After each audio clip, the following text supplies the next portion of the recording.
Oke semuanya, balik lagi sama gue Muhammad Arfan Awal Santoso di Dorpi Indonesia.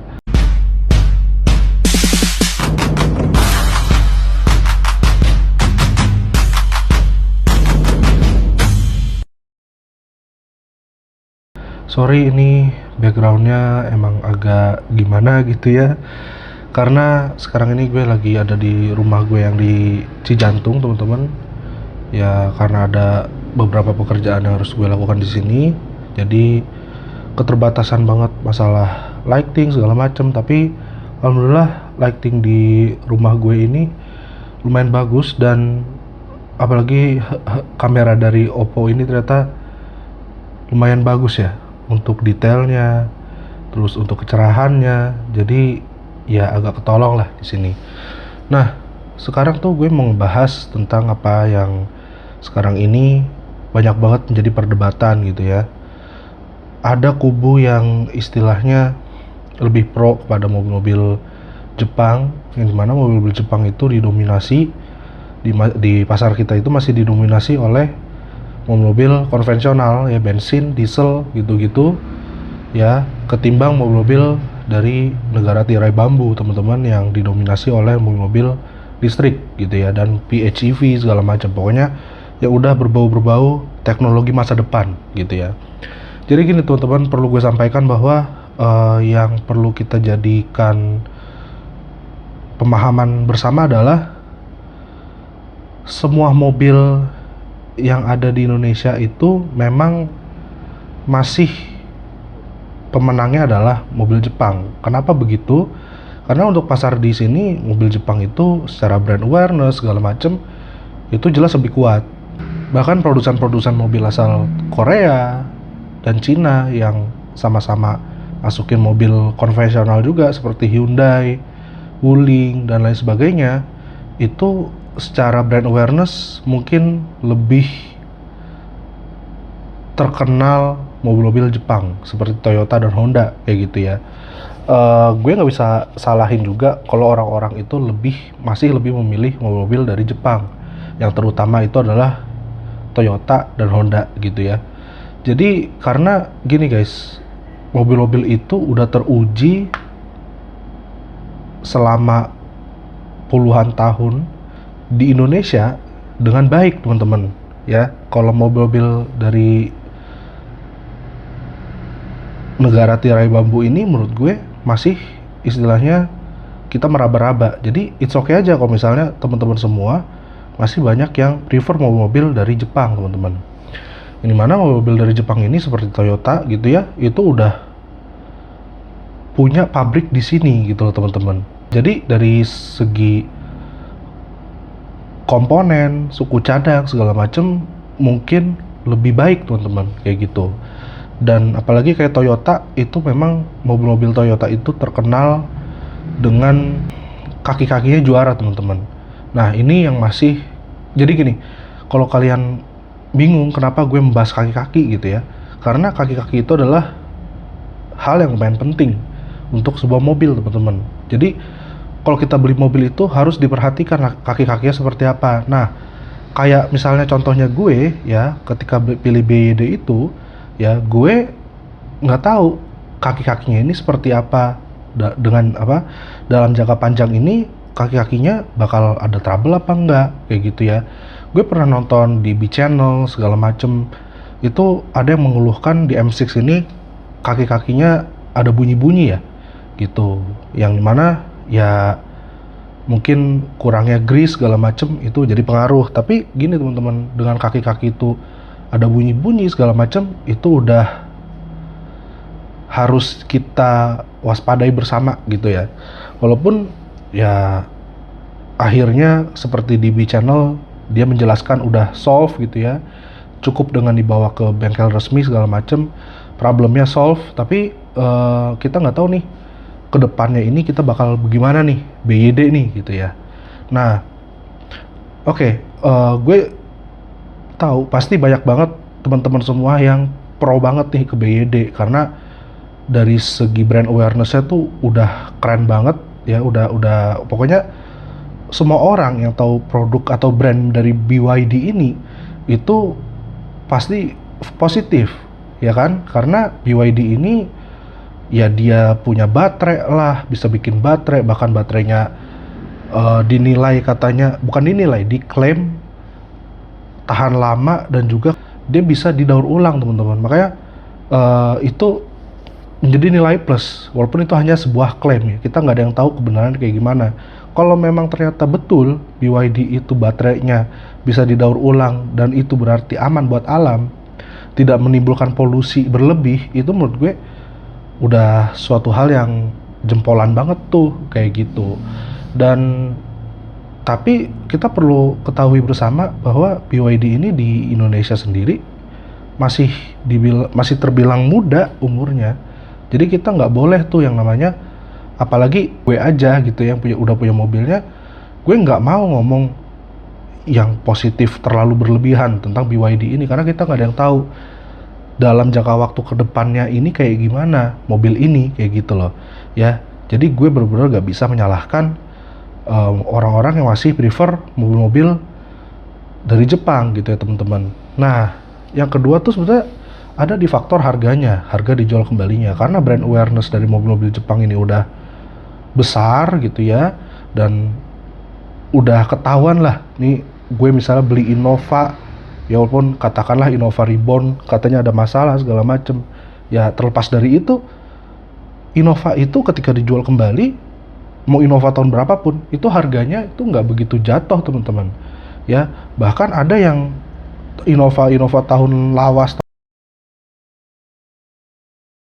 masih dijual dengan harga yang sangat menggiurkan gitu loh teman-teman.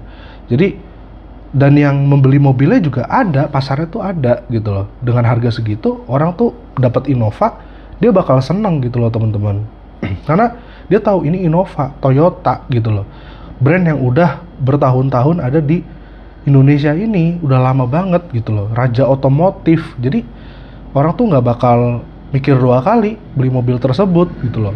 Apalagi dengan segala kelebihan gitu ya, Innova tuh mobilnya nyaman segala macem. Nah, kemarin itu ada yang komentar ke gue ya, di postingan atau di uploadan video gue yang BYD M6 gue akhirnya datang itu, ada yang berkomentar kalau dibandingin Innova itu lebih nyaman mana gitu ya. Dan ya gitu, dan gue cuman bisa bilang, karena gue udah pernah pakai Innova gitu ya, walaupun tidak memiliki, hanya memakai gitu, kayak untuk kunjungan-kunjungan itu kan emang Innova itu jadi mobil yang juara ya, jadi mobil operasional banget tuh mobil ya kan.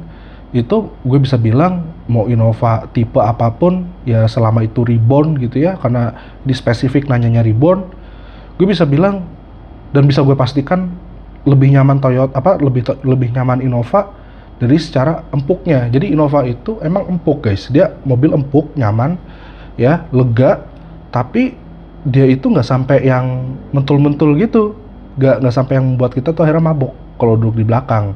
Bahkan dibandingin sama saudaranya sendiri nih, saudara kandungnya nih, Toyota Fortuner VRZ gitu ya, yang memakai segala macam sasisnya dari basicnya itu sama lah istilahnya, itu lebih juara Innova sih dari segi kenyamanan gitu. Nah, kalau di BYD M6 ini itu memang agak sedikit solid teman-teman. Solid itu dalam artian ini mobil dewasa banget buat kalian yang biasa pakai mobil-mobil Eropa yang istilahnya bukan first class feel-nya gitu. Feel-nya bukan feel first class gitu, kayak misalnya Mercedes-Benz S-Class ya, terus habis itu BMW seri 7 mungkin yang nyamannya luar biasa, cuman feel-nya tuh kayak agak-agak kesitu lah kayak gitu ya.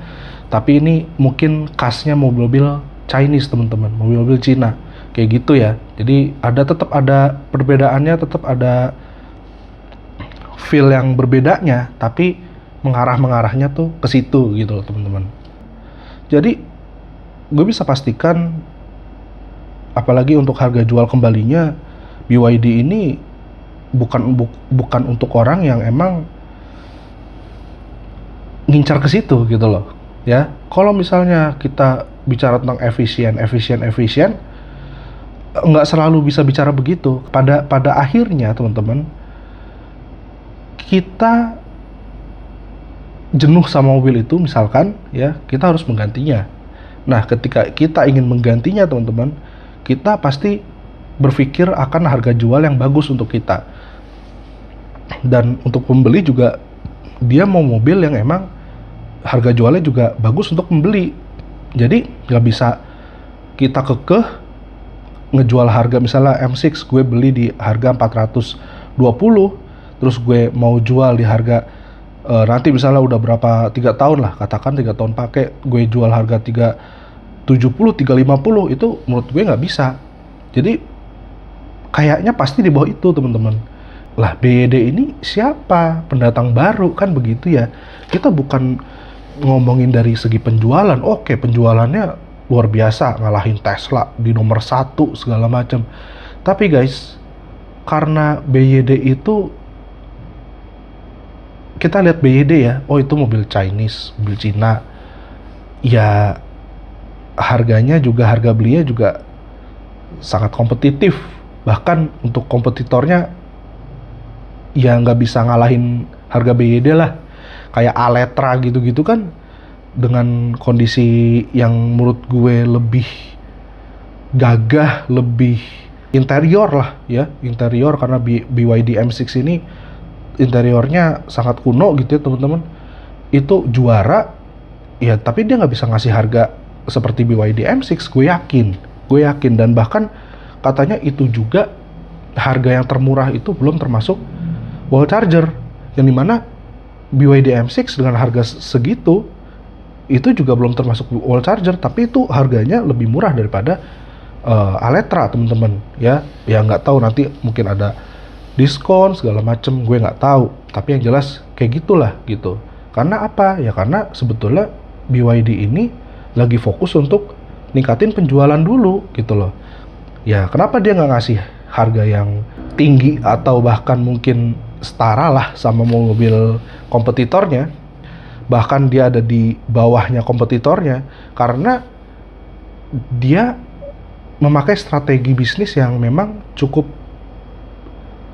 gokil gitu loh, dengan menjual harga semurah-murahnya tapi untuk mendapatkan yang sebesar-besarnya gitu loh teman-teman. Ya dia mengandalkan dari teknologi baterainya sendiri, karena dia udah bisa bikin baterai sendiri ya, karena emang dari dulu dia industrinya itu di baterai gitu ya, bidang baterai untuk handphone segala macem ya. Jadi istilahnya dia udah siap banget nih untuk industri baterai mobil listrik gitu loh teman-teman. Dan bahkan mobil-mobil listrik yang lain juga banyak yang memakai baterai dari BYD ini teman-teman.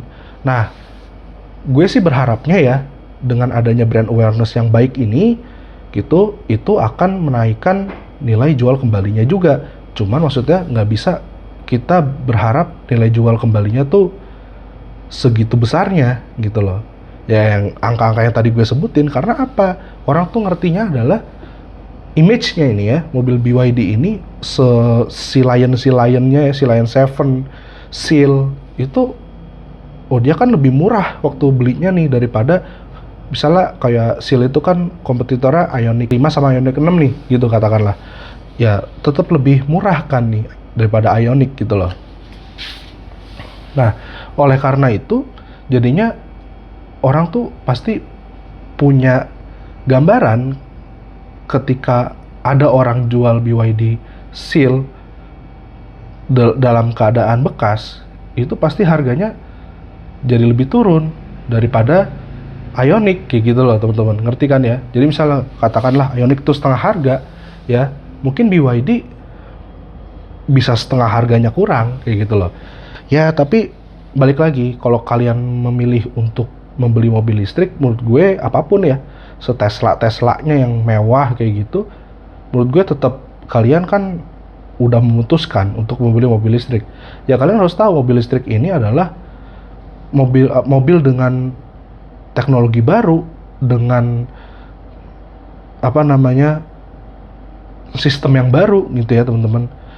Ya itu harus bertahap untuk memunculkan awareness dari masyarakat teman-teman, apalagi masyarakat Indonesia yang emang udah terlanjur menjadikan mobil-mobil Jepang terutama Toyota itu menjadi acuan untuk sebuah mobil gitu loh teman-teman ya gitu. Jadi kayak gue pun tadinya benar-benar gak terbuka sama mobil listrik ini, tapi karena nyokap gue bujuk-bujukin gue terus gitu ya segala macem, akhirnya gue mulai terbuka. Tapi ya kan satu Indonesia ini kan nggak mungkin kayak gue kondisinya gitu loh teman-teman ya. Ada yang membutuhkan mobil itu memang untuk kerja segala macem ya, kerja di mobil kayak narik taksi online segala macem.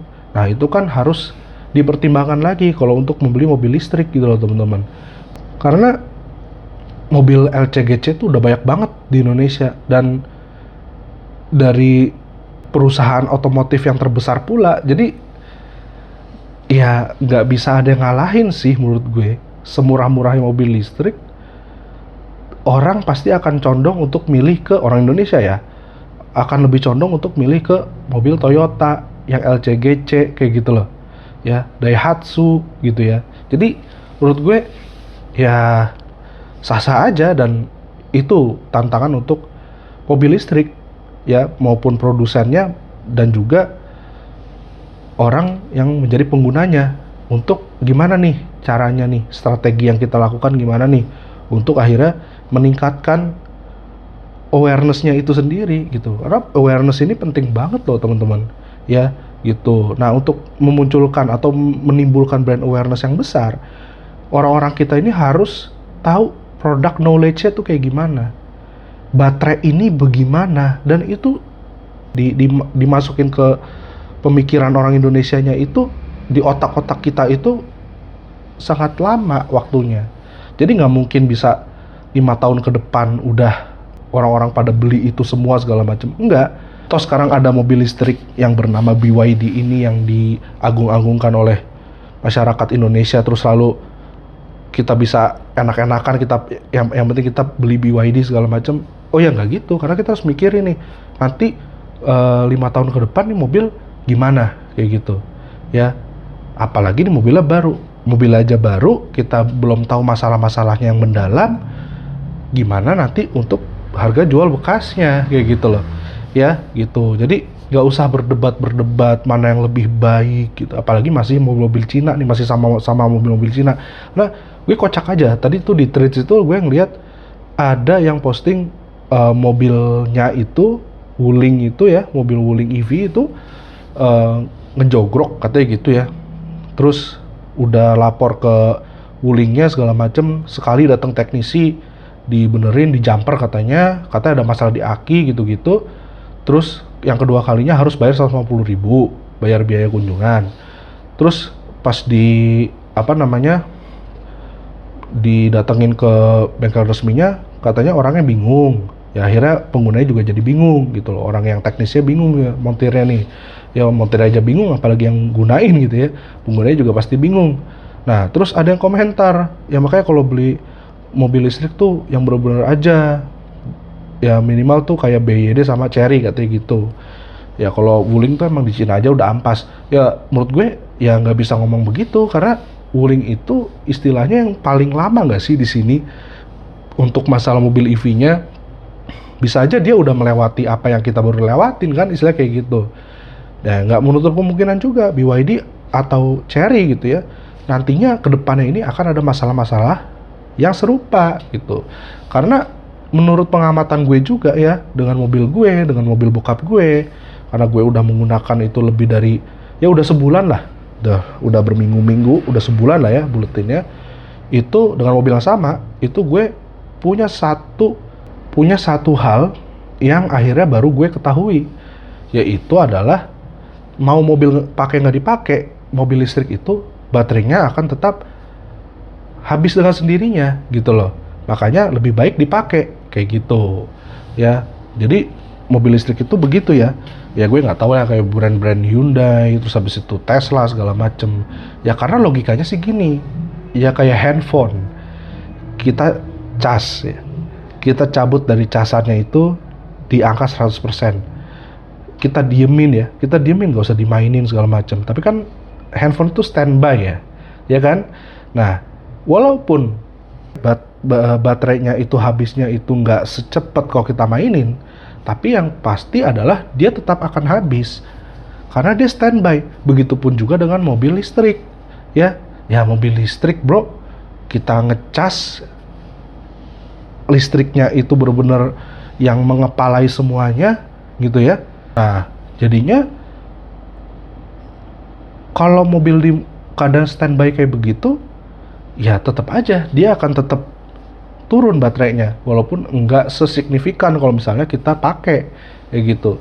Ya, tapi ya tetap turun, nggak kayak mobil bensin. Ya, mobil bensin kita diemin berapa lama nggak jadi bensinnya itu habis kan kayak gitu. Paling akinya tekor kayak gitu kan.